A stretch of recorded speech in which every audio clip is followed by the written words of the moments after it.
This is Books for Breakfast, a podcast where we talk about books and writing. I'm Enda Wiley. And I'm Peter Sirr. And you're all very welcome to this morning's show. First up on today's show, I chat with Liam Carson, who is back again with another episode of the Irish Language Festival, IMRAM. And a debut collection from Kelly Michels. American Anthem, published by Gallery Press this year, focuses on the tragedies, both personal and national, of the opioid epidemic and its devastating effects of addiction and of gun violence in America, where the poet grew up. We look forward to talking to Kelly Michels later.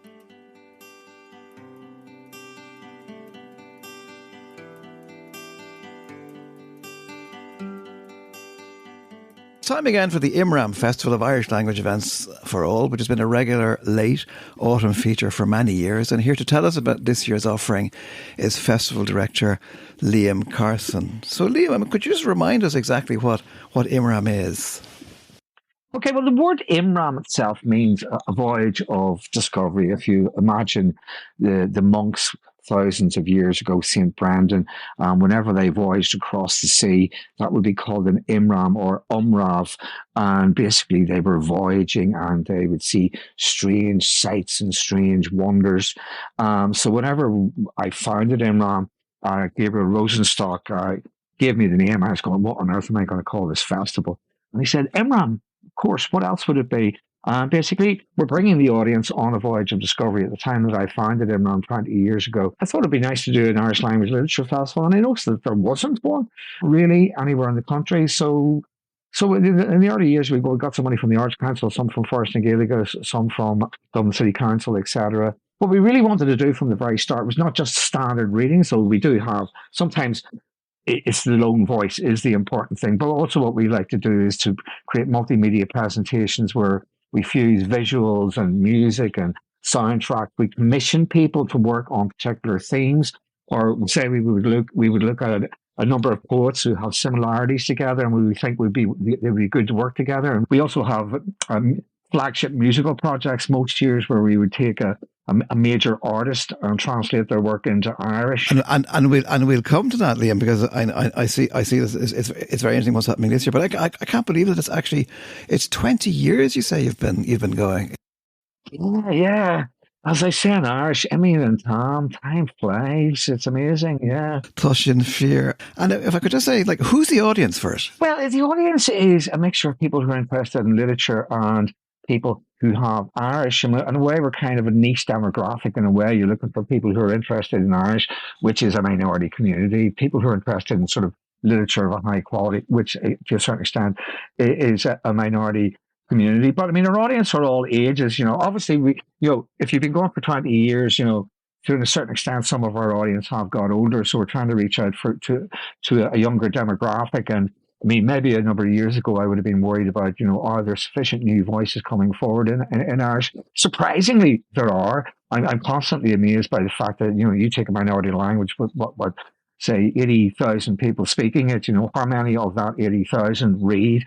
How many within that reading demographic then read literature of a high quality? Do you know what I mean? So you do have to actually make an effort to reach out to as many people as possible. Make sure that your marketing and publicity is working like that. You have to target your audiences.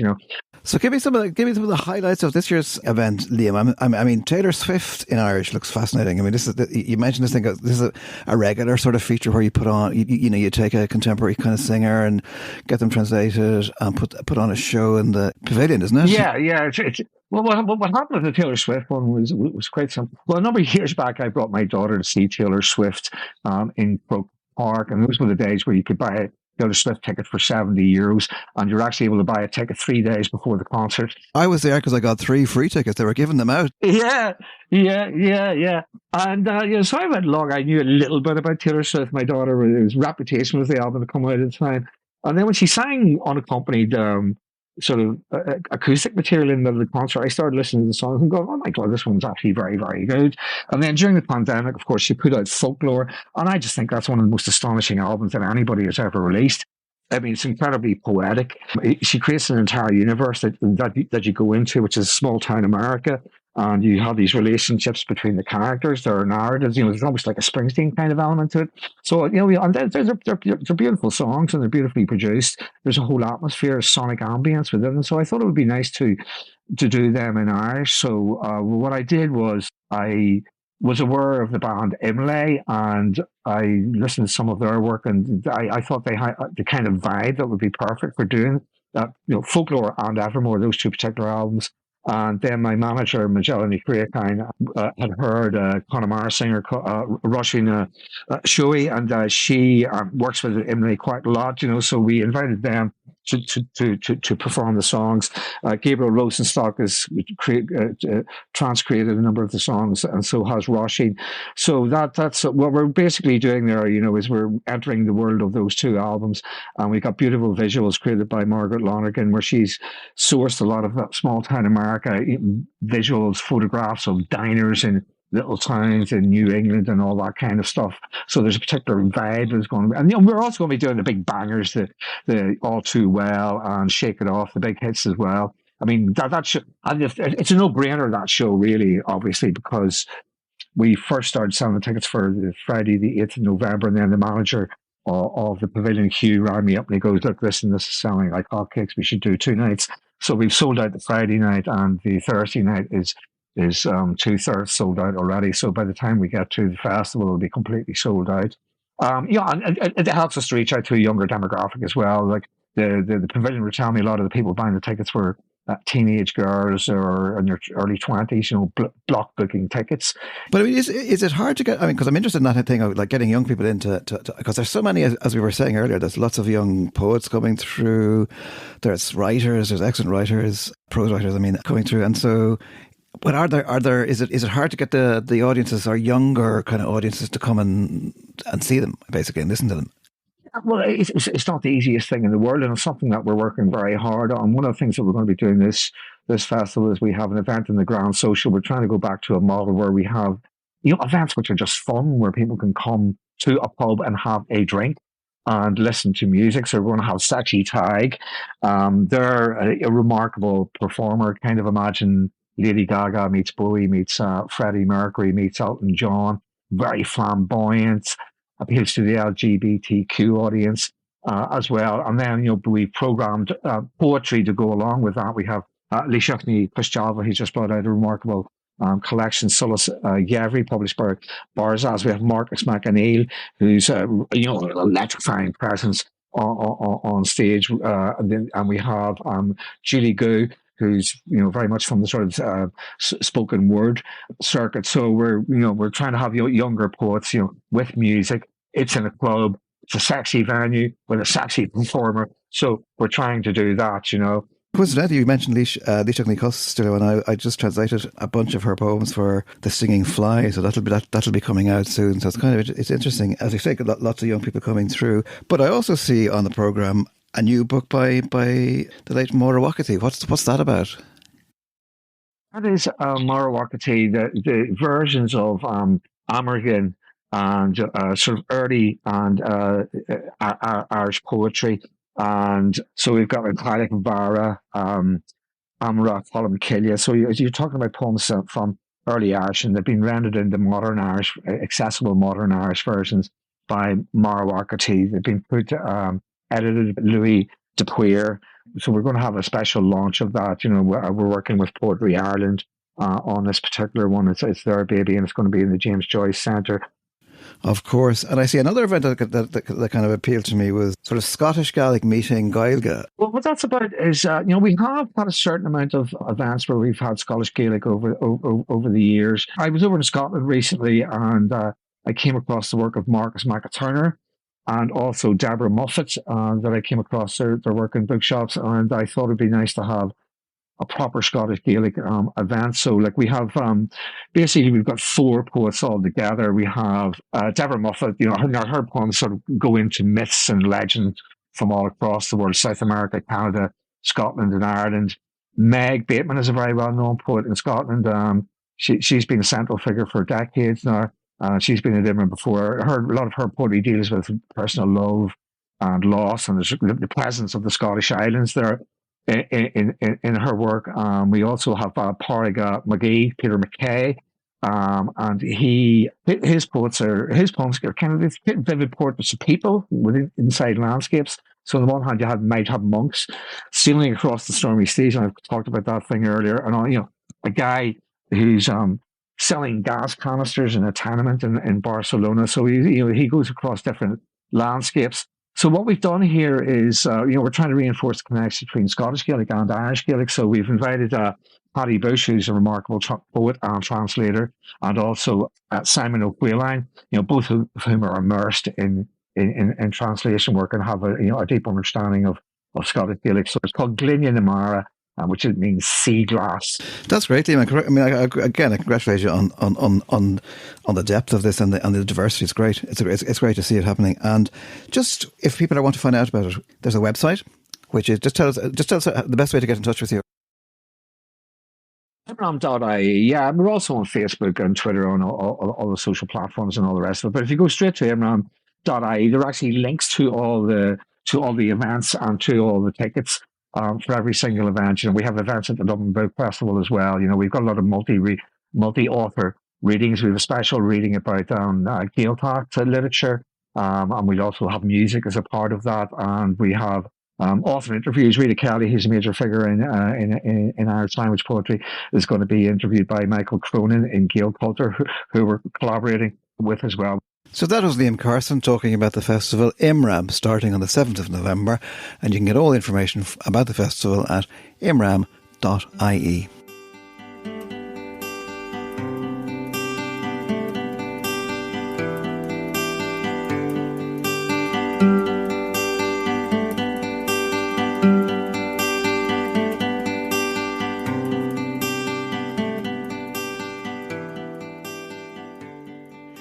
Kelly Michels' debut collection from Gallery Press, American Anthem, has been garnering a lot of praise.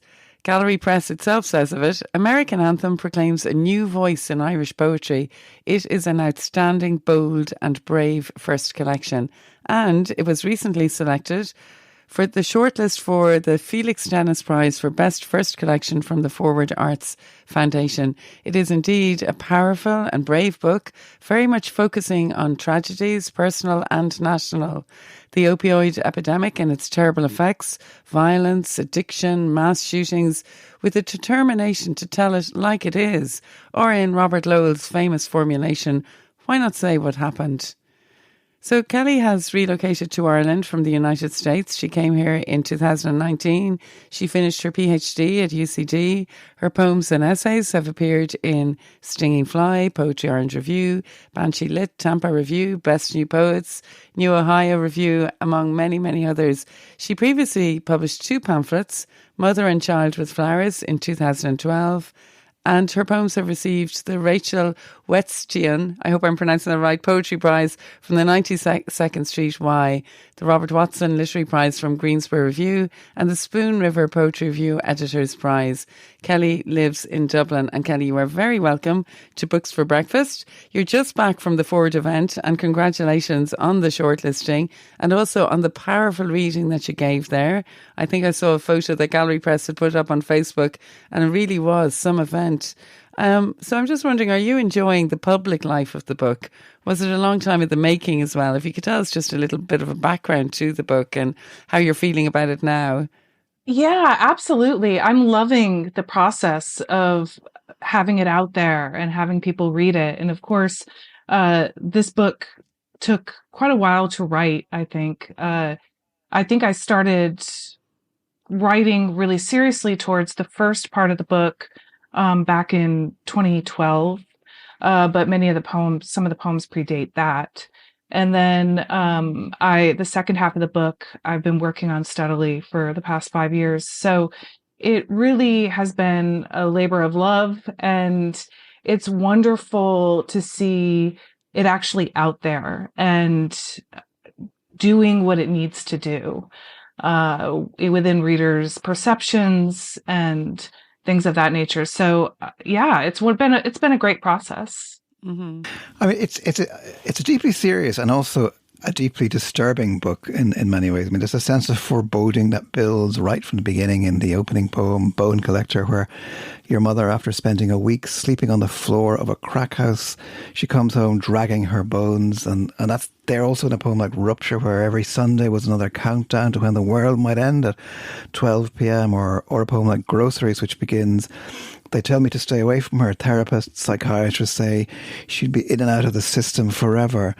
And, you know, which is about not doing that, not staying away. And, you know, these would seem like almost impossible poems to write. And I just wondered, I mean, does art, does poetry help or provide the kind of coolness necessary to deal with a subject as fraught, for instance, as a mother's desperate addiction? I think poetry in particular as a genre is really enables a writer to create the feeling and not simply express it, but to really actually create it, to bring the reader closer to it. And I really wanted some type of representation of what it's like to grow up within that circle of addiction and the way in which it affects the people within the family and the people closest to the person.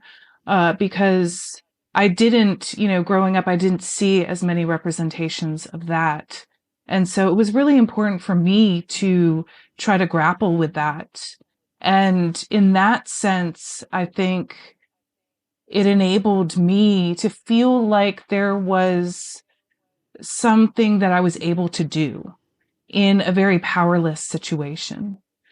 And so, yeah, that's generally what I was trying to do in terms of grappling with that subject matter. Sure, and maybe you might read us a poem which kind of deals with this, and it puts it very clearly in a family context. I'm thinking of the poem "What I Mean When I Say He Went Peacefully." Sure. What I mean when I say he went peacefully, from my grandfather. When I say there was no pain, what I really mean is the hospital room was quiet. Quiet except for the TV sitcom my aunt was half watching. The drip of dextrose through the IV. The curl of his fingers under my own.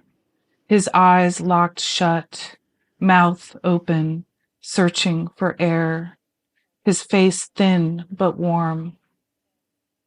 When I say there was no pain, what I really mean is the day I saw him cry, the day a drug dealer left a death threat on his answering machine, the night my mother came home with track marks on her arms, how he leaned against the bumper of his car, lips trembling as he said, "I have to let her go.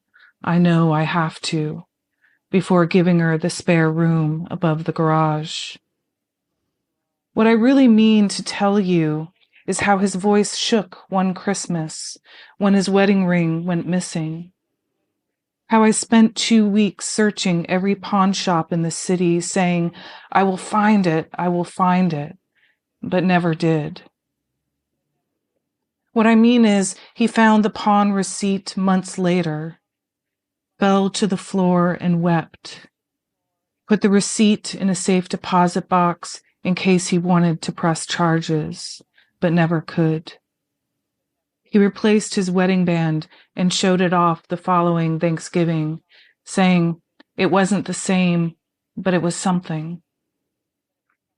What I really mean is the family silver slowly went missing.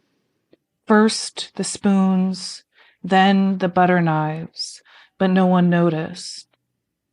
We were too worried about his breathing, the slow sound of drowning, a storm flooding his lungs, his heart too tired to pump as he lay in the hospice bed we set up in the living room. The only thing we could do was wipe his forehead, wheel him to the bathroom, watch each morning as he checked to see if his new wedding ring was still on his finger. What I mean to tell you is the day he was found unresponsive, How, as the paramedics arrived, he woke up for a moment, long enough to shake his head and tremble, long enough to say his wedding band was missing again, before closing his eyes for the last time. So when I tell friends he went peacefully, when I say he did not suffer, what I really mean is we combed the room, the bed sheets, the carpet, and found nothing. What I really mean is we dressed him in his green ancient order of Hibernian suit and bronze army pin. We made sure the funeral home did not forget to put on his white gloves, to carefully fold his right hand over his left. So when my grandmother kneeled beside his body in the casket and caressed his head, when she placed her hands over his own for the final time, we could only hope she wouldn't notice. Thank you so much, Kelly Michels. That was Kelly Michels reading What I Mean When I Say He Went Peacefully from her new book, American Anthem, just published by Gallery Press. It's a heart-wrenching poem there. It's almost as powerful for what's not said, I think, Kelly, how the wedding band went missing and how devastating that is. And yet then we happen on a poem in your collection like Hurricane Season in Virginia Beach. You've talked about the poem's ability to move on its own and lead you to unexpected places. For instance, you said about this poem, which is surprisingly and delightfully as we read it, a kind of unexpected love poem. You said, I don't believe I was thinking about hurricanes when I began the poem, but by listing things I did not know, a portrait of my own origin story began to formulate. While the poem was initially a reaction against stereotypes and categorizations, it ended as a portrait of my parents' love for each other, likened to the intensity and power of a hurricane. So I'm interested in that whole process. Could you talk to us a little bit about it, Kelly? Yeah, I think one of the beauties of poetry is being able to arrive somewhere that you didn't expect. And I think that process of using a type of form and formulating it in such a way that I was listing things as sort of within the white space of what I know. The things that I didn't know allowed me to really ponder and realize the things that I did know. And this whole idea of the categorization of hurricanes as through intensity was something that I think that I fundamentally knew, especially with, I think, my background and my childhood. And so I felt that the hurricanes, as this natural element within the outside world, became a force. And so it became very interesting, how that process works when writing and how certain things can kind of lead you to images and realizations that you might not have had otherwise. That's very interesting. And I mean, on that kind of question of your childhood and place, could you tell us a bit about where you grew up? Because obviously that plays a very large part in the book. Yeah, I grew up in Virginia Beach, Virginia, which is very much a tourist town. And it has, I think, the longest kind of running beach and sand kind of area, especially in Virginia, at least. So I grew up around tourism as being the number one element and economic drive within the town, but also the military.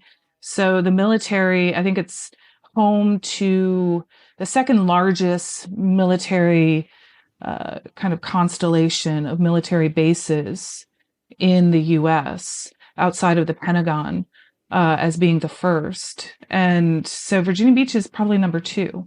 So the idea, I grew up in a very interesting area because there's sort of the beach, surfing, tourism, the military, many military bases, lots of jets and jet noise, as well as the evangelical element to Virginia Beach, which is actually the basis of the evangelical kind of movement and televised sermons and things was really derived in the Virginia Beach area and the Tidewater coastal region. So I grew up around these really kind of these elements of American culture in this very relatively small suburban town. And so, yeah, that definitely had a huge impact on the book and how I represented American culture as well. Sure, and I'm very interested in what you've said about suburbia, because we often think about the suburbs maybe as kind of like non-places or not very poetic places. But you said, often suburbia can be generalized as a place where nothing much happens, a place that embodies sameness within its mass production, a place kind of between rural and urban. However, suburban cities are unique, distinct, and full of intensity. And while I did not grow up around fields of wildflowers, I was well acquainted with hurricanes. This was an element of the landscape I was intimately connected to. So those two things, that's the sense of, the uniqueness of those suburban cities and the constant threat from nature, and your sense of connection with that too. It seems like a kind of fertile intersection for poetry. Definitely. And I think that it was a very fertile intersection in American culture, because the idea of even city development I'm very interested in, and the suburban developments and sometimes elements of isolation that is derived from that, as well as the car culture within the US. So all of those things and a lot of the issues that impact the US can be derivative of the development of suburbia from the 1950s onward and post-war city developments. So it's actually a really interesting place in a lot of ways. And obviously many people grow up in suburbia, but I often didn't hear it as much characterized in poetry. Of course, even Boland has the beautiful ode to suburbia, which I can definitely relate to. But there's not as much representation of the sort of poetic life lived and really life lived in the suburban areas. Drugs play a large part in the collection, as well as your mother's addiction. You also write about the opioid epidemic that swept the US, still is, in poems like The Dead Speak to Pharma, where you remind us that more than 1 million Americans have died from overdoses during the opioid epidemic, which is really... It's almost unbelievable, isn't it, Kelly? Or Elegy for the Poppy, which begins with the observation by ABC News that though the US makes up 4.6% of the world's population, it consumes 80% of its opioids. And one poem's epigraph is actually a marketing slogan from OxyContin. Swing in the right direction with OxyContin, exclamation mark. Obviously, we've heard a lot about the depredations of the Sacklers and the terrible consequences of opioid addiction in the news and TV dramas, but it's not usually the subject of poems. So I think that's what makes this collection quite unique, actually, that we're encountering themes that we wouldn't necessarily have thought would make a poem. So was it hard as a poet to take on this kind of material? I don't think I felt like it was necessary as a poet to take on this material. And I wrote most of the first part of this book about the opioid epidemic when there really wasn't a lot of media representation about the opioid epidemic out there yet. Now we definitely, there's been a lot of books written and a lot of, I think, Netflix series on it. But at the time, I was still trying to figure out a lot of this as well. And I think that moving through this, I felt that there was a need for things to be spoken about. And particularly because it was much more widespread than news media, I think, had let on. Because really it infiltrated everything. It's infiltrated the suburbs, the rural areas, and the city areas. And nobody can escape from it because it's also embedded in our healthcare system, at the time. So it was difficult material to take on, but at the same time, it almost seemed natural in a way because I was working through it in real life too. And I was able to really kind of think a little bit more about it. It provided a space to look at the enormity of this tragedy taking place. And of course, the statistics only say certain things. For example, 1 million on overdoses have died from overdoses. But for example, my mother didn't die from an overdose. It's the effects of it. Sometimes you can die from sepsis. Many people, obviously will die from infections and things of that nature. So that is a very small estimate of the reality of the loss in the United States right now because of the opioid epidemic.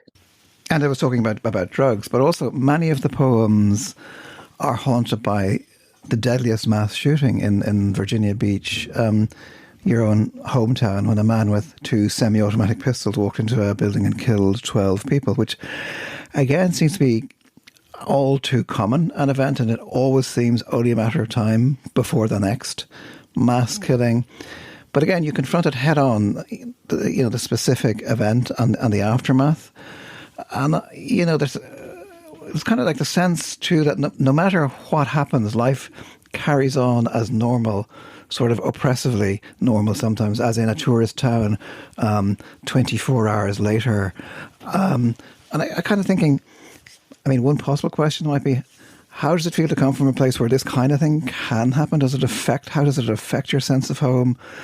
I suppose I'm thinking also of those lines from 2 months later, not now, not us, nothing has changed, nothing will ever be the same. Yeah, it was an experience. I was actually packing and preparing myself to move to Ireland when it happened. And no one knew what was going on. At the time, I was babysitting. I was basically with my niece and nephew, who were twins. They were around 2 years old at the time, and they were playing, and they were just forming words, which I was so happy about and so, overjoyed that they were putting these sounds together from the outside environment. So when they were saying things like EU, EU, and their mother's like, yes, ambulance. And I was like, oh, yes, ambulance. And I'm just so happy that they're actually putting these things together and pointing to planes or helicopters and things like that. So what I didn't know at the time, though, was what they were pointing to were these elements within the outside world that there was a mass shooting going on. And it was really right down the street from where we lived. So that knowledge and that horror of realizing what happened a few moments later and realizing what they were actually picking up from the environment really made me think, okay, how is this affecting everybody? How does this affect people's language acquisition? How does this affect our everyday life as well?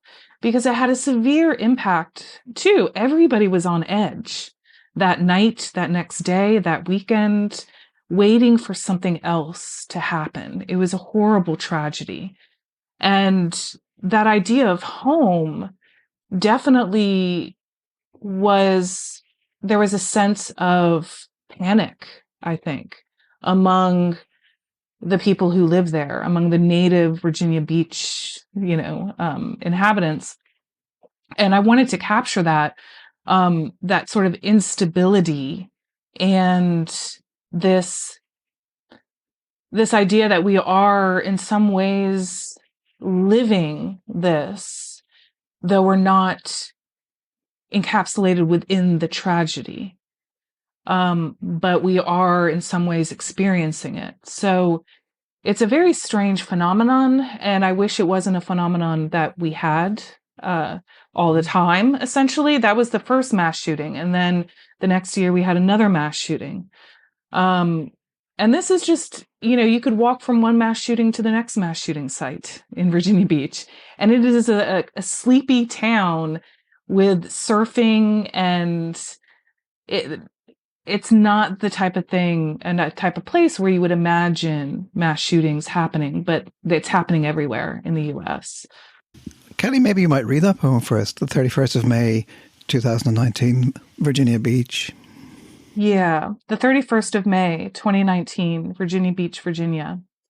And it begins with the epigraph, "In the deadliest mass shooting in the city's history, a man armed with 2 semi-automatic pistols and a silencer walked into a public utilities building, killing 12 people and wounding 4 others." Newsweek, June 1st, 2019. There is a difference between silence and the silencer, between the stillness of a voice and the dislocated flash of an echo, the muffler, trigger, chamber, the sound of a bullet as it enters, crackling like church bells, plunging into a house fire. But my 2-year-old niece and nephew do not know this yet. They are just learning to speak, the puff of their fingers rising, pointing to the swing, my eyes searching to find their words. A man's footsteps can be heard, punctuated hum of Friday. Some will say he was ordinary. Some will say it was a matter of time. They are showing me how to form words. "EU, EU," says the siren, their skin smooth as pale eggs, and I am so happy I want to cry. "Yes, EU," goes the siren, "EU." As a woman thinks of what to make for dinner, her blonde hair cloistered at the nape of her neck, the end of a long day. Her boss barricades the door, says, "Get down." Everything freezes. There is a difference between silence and a silencer, between the curtain of a voice and the hollow of a scream being snatched away. Today is any other day. Tomorrow, any other tomorrow. We don't remember our first words, but we remember before. We remember after. Across the park, the stuttering of clouds. My niece pointing to a broken spine of sky. "Pla, pla, pla. Yes, plane." My nephew running, "EU, EU," stumbling with one shoe toward the slide. As a father of 3 sits slumped in a stairwell, 5 blocks away, his body crumbling like a wet napkin. But we do not know this yet. We only know the humdrum of sun straining toward summer, the sandbox not yet simmering. He can taste the blood on his lips, an ocean spreading over his eyes. It sounds like a choir of knives or a cat scratching at a back door. He can't be sure. 1st floor, 2nd floor, 3rd. The gun rattles down the hall like a tin god on a live wire. It does not matter who. The mother with blonde hair, the man in the stairwell. It does not matter why.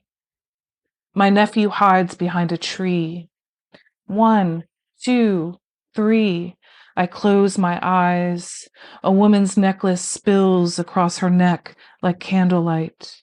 She is trying not to breathe. "Ready or not, here I come," my nephew shrieks. Another chopper. "Cha, cha, cha," they chant, craning their eyes. "Pla, pla, pla, na, na," sings my niece, the letter N not quite formed, escaping from her throat like a fogged window. As the first responders step over the bodies, water bills, building permits, photos of newborns. They don't bother with the ones they know are gone. It is 4 p.m., Friday. My niece sounds out each syllable. "Pla, la, la," her tiny voice tugging at the wind, and I am so happy I could scream, EU, EU, goes the siren, vowels drifting from their mouths like burning leaves, lips struggling to find the right shapes, showing me so desperately how to speak, puckering the O's, climbing the E's, in a world where there is nothing left to say. Thank The you, book is Kelly called Michaels, American for a Anthem, and the second powerful part poem. of the collection is called American Anthem. And again, that phrase is repeated in the titles of many of the poems. And just what does it mean to you, that American Anthem? Basically, I feel like it's a song. It's a song. Obviously, the American anthem is actually really interesting because not many people can sing it. You have to be an extraordinary singer to sing it. It has a lot of high notes. In that sense, it's very different from a lot of anthems, national anthems that other countries have, where it's more collective. And I think partly it's because it speaks to America's understanding and value of individualism. But there's also elements that I find difficult with individual exceptionalism in its extreme.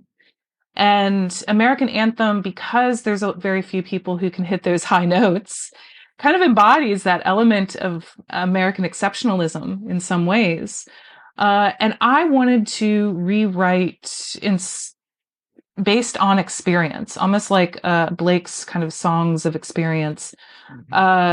An American anthem that was a bit more collective and based on experience and the realities. One of the poems in that second section, there. American Anthem, is called Portrait of a Recluse. And I thought maybe you could lead us into that. Tell us a little bit about that and read that for us. This poem actually meant a lot to me. It's an older poem that I wrote, and it was based on my experience with PTSD, post-traumatic stress disorder, after being attacked while jogging. And it's really about sort of the aftermath of that. And I was teaching in the US, I was teaching composition and literature, and none of my students were English majors necessarily. I was teaching at a law school at the time. So there was a young student who came up to me the first day of classes and said, "Are you the same Kelly Michaels that wrote a poem called Portrait of a Recluse?" And I said, "Yes, that's very bizarre. I don't know how you realize that." And she said, "The lawyer that I work for actually has copies of that poem and keeps them on her desk for people who have experienced sexual violence." So I wanted to keep this poem in there primarily for that reason, because I knew that in some sense, at least, it's useful. And it also made me say, okay, I'm going to have to write that book someday. I'm going to have to write that book about violence and the effects of it. So this is called Portrait of a Recluse. She is the scream scratched out by the earth, the broken teeth, the muffled cover-up of darkness. She is the swabbed underbrush, the shattered shaking of muscles failing, the fractured bridge between the eyes. She is the ripped skin splintered with dirt, the barreled fist on bone, the cracked rib of night.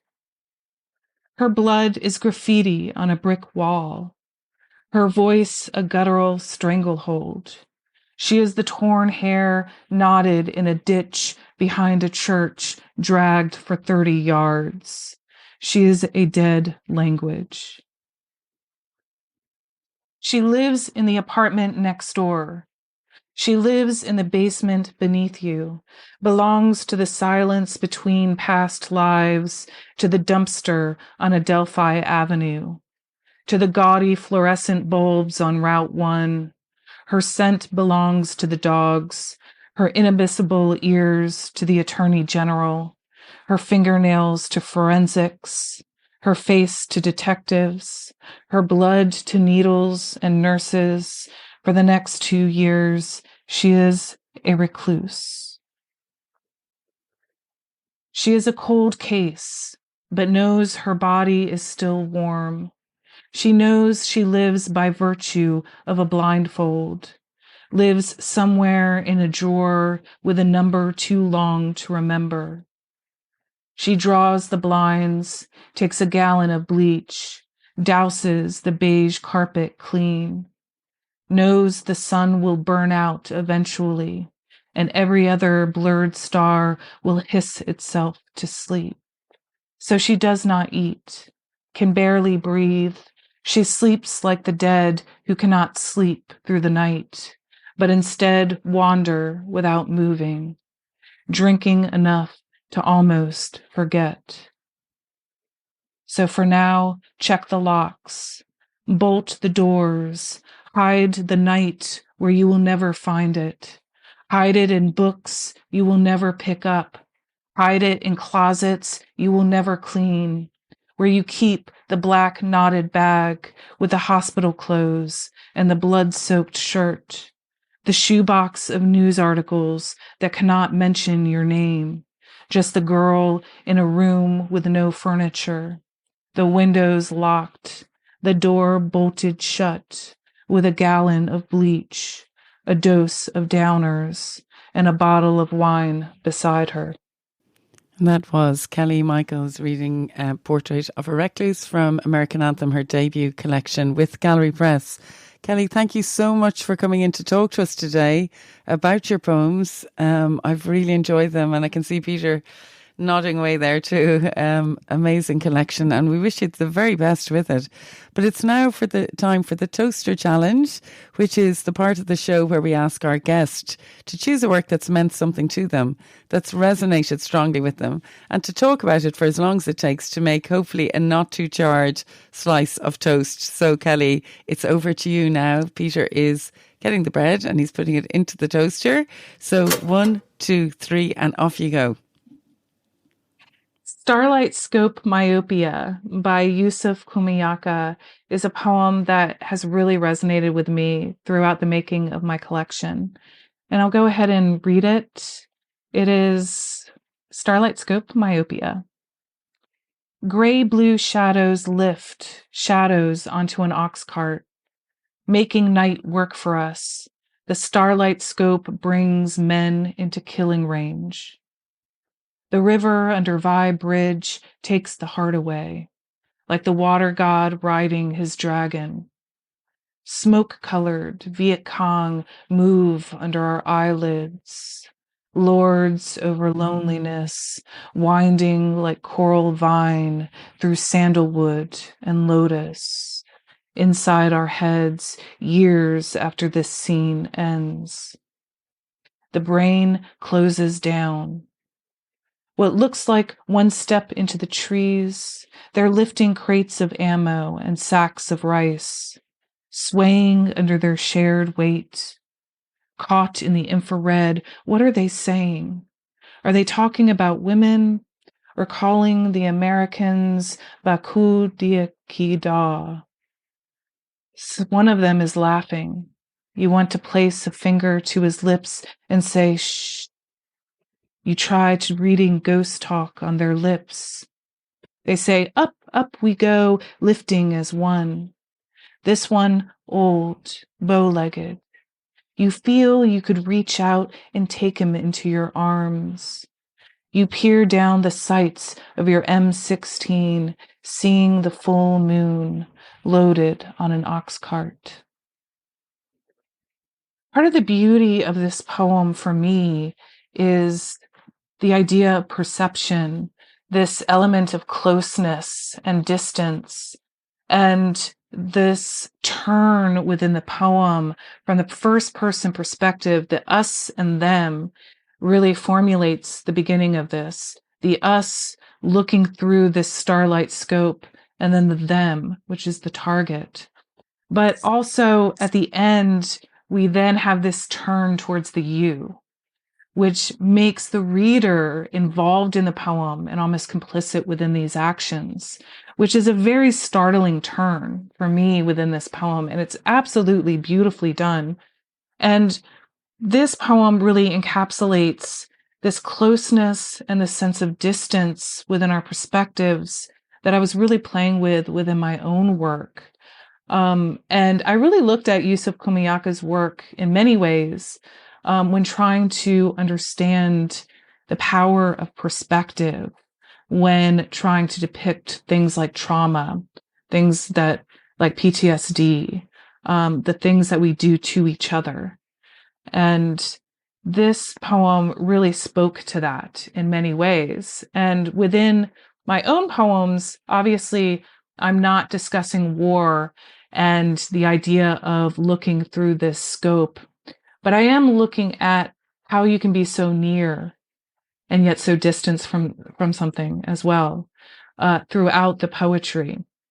And the concept of perception and perspective is so critical when trying to understand things like trauma that really is still being struggled to be understood. So, and you can think about it as, how to believe someone, say, on their testimony on the stand, right? And all of those things that go into understanding that process, but also elements within post-traumatic stress where you're dealing with almost dual processes when understanding issues of time, issues of the senses, and things that are very difficult to describe, I think, in words oftentimes. So this poem really allowed me to understand perspective. And it allowed me, it's so beautifully done with a metaphor of myopia and this understanding of the idea of nearsightedness and farsightedness and getting so close to something and yet being so distant to it at the same time. All of these things converge in that poem. And that twist at the end is just beautifully done. So yeah, I love his work and the way he writes. The dexterity of the line is beautiful. Oh, thank you so much, Kelly. And I don't think the toast is burnt at all. And listening to you there, I can see exactly why you went to him for inspiration, because he's, as you say, beautiful, intense depictions of war, of violence and memory. Komayaka is an American poet known for his work that reflects on his experiences as a soldier during the Vietnam War, if any of you out there haven't encountered his work before. And the poem that Kelly Michels chose is the poem Starlight Scope Myopia, and it's from his Pulitzer Prize-winning book of selected poems, Neon Vernacular. And I've heard writers often saying that when they're writing a book, they always have a book close to them. So it's great to hear that he was there with you, guiding you along the way, Kelly. Before we head off for coffee, we want to thank you, Kelly Michels, for coming in today to talk to us about American Anthem. Again, I repeat, Kelly's new and debut book of poetry, just published by Gallery Press. And honestly, if you're looking for a really fine, strong, memorable book of poetry, this is it. So we wish you the very best with it, Kelly, and thank you very much. Thank you so much for having me. It's wonderful. Wonderful speaking to you. I think we've reached the end of our Books for Breakfast podcast this morning. I'm definitely rushing off to have more coffee. And I'm Enda Wiley, and I have Peter Sirr here with me. And Peter, would you like to tell everyone about the details of the podcast if they'd like to listen again? Well, you can subscribe at all the usual sources, Google and Apple and so on. And if you want to check out the notes that go along with this podcast, you can go to booksforbreakfast.buzzsprout.com. And yeah, so we'll be back again. We'll have the toast on, we'll have the kettle boiling, we will have more books to discuss, and we're looking forward to having you here. So goodbye, everybody. Goodbye.